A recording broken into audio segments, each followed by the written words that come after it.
had several of your colleagues on the show so far since we started a few weeks ago, and one thing I always ask is what their favorite song is that they recorded. Do you have a favorite of your hits or maybe songs that maybe didn't hit? What's the favorite song that you've ever done? I would have to say it's, probably Old Enough to Know Better.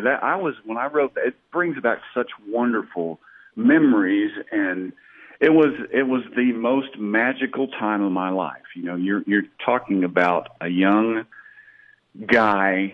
country boy from a very small town in Oklahoma, had just moved to a big city and was experiencing things I'd never seen in my life, and just getting to see my idols on a daily basis and writing songs. And it was an amazing time, and it will, there's there's just no way to describe it. And it was a magical time, and that song will always be super special to me because that's the song that got everything started. And it was a multi-week number one, and it has allowed me to do this for a living, and I'll always be thankful for it, and that'll be my favorite one. It set the bar pretty high pretty early, didn't it? Debut single, right to number one. At the time I was thinking, I thought this was going to be hard. And then, hey, you try and hold on to it with all these youngsters coming up behind it, and that's the thing. It's very difficult, and you've got to have every place, or everything in place, every piece in place, I should say, from the team behind you, your record label.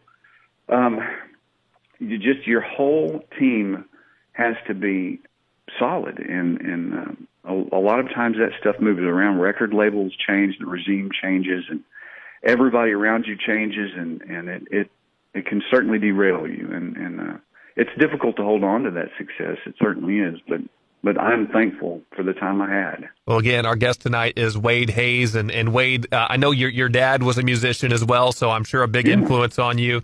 Who are some of your other influences in music as you came up? Oh, gosh, I really, really loved Merle Haggard, Waylon Jennings, Willie Nelson, Gary Stewart was a big influence, Gene Watson, Bob Wills. Those were the biggest. I always gravitated towards singer-songwriters. And Steve Wariner was a big inspiration later on, as was Vince Gill, because those guys were playing their lead guitar, writing their songs, and they were the guy in front of the mic, So that's kind of what I wanted to do. It was really, and Steve Wariner has become a great friend to me. I love that man. I'm glad you mentioned Steve because I'm a big fan of his too, and I feel like in today's day and age, he gets overlooked a little bit. When you start thinking about the greats or talking about the greats, I don't feel like he's mentioned enough or as much as he should be. My friend, you are absolutely right. If it were up to just, if it were based on talent, oh yeah, this whole thing would be so different than what it is. But because there is nobody that is as good as Steve Wariner, in my opinion, just that can write and play as well as he does and sing as well as he does. He's unsurpassed. There's nobody that good.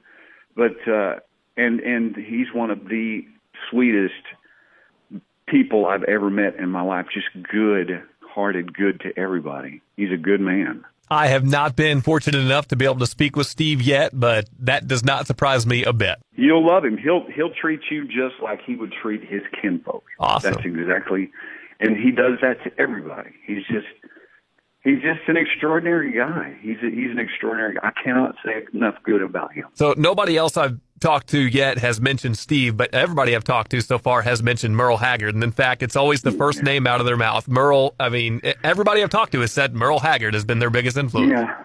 Well, there will never be another singer-songwriter that was as good as he was.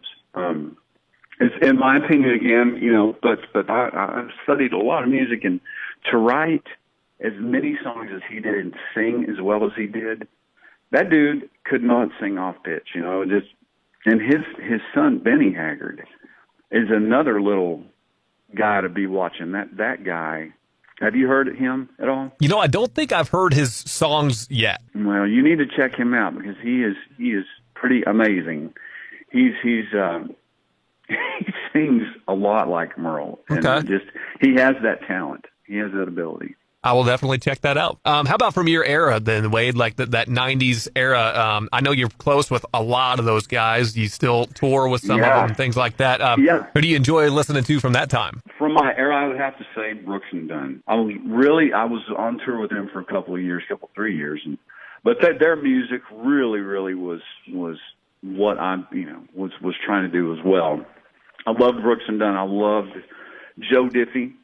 I loved Mark Chestnut. Those guys, that type of music, the 90s music, I think was incredible. I loved it. All those guys you mentioned we're playing tons of right now. In fact, Brooks and Dunn was supposed to come to our neck of the woods here in a couple months. That's been moved back now, obviously, due to coronavirus. Do you feel like that 90s era is the best that country music has to offer? Man, I certainly do. And I'm glad you said that because, if you listen to it musically, sonically, musicianship, lyrically, all of those things combined, it was really incredible music.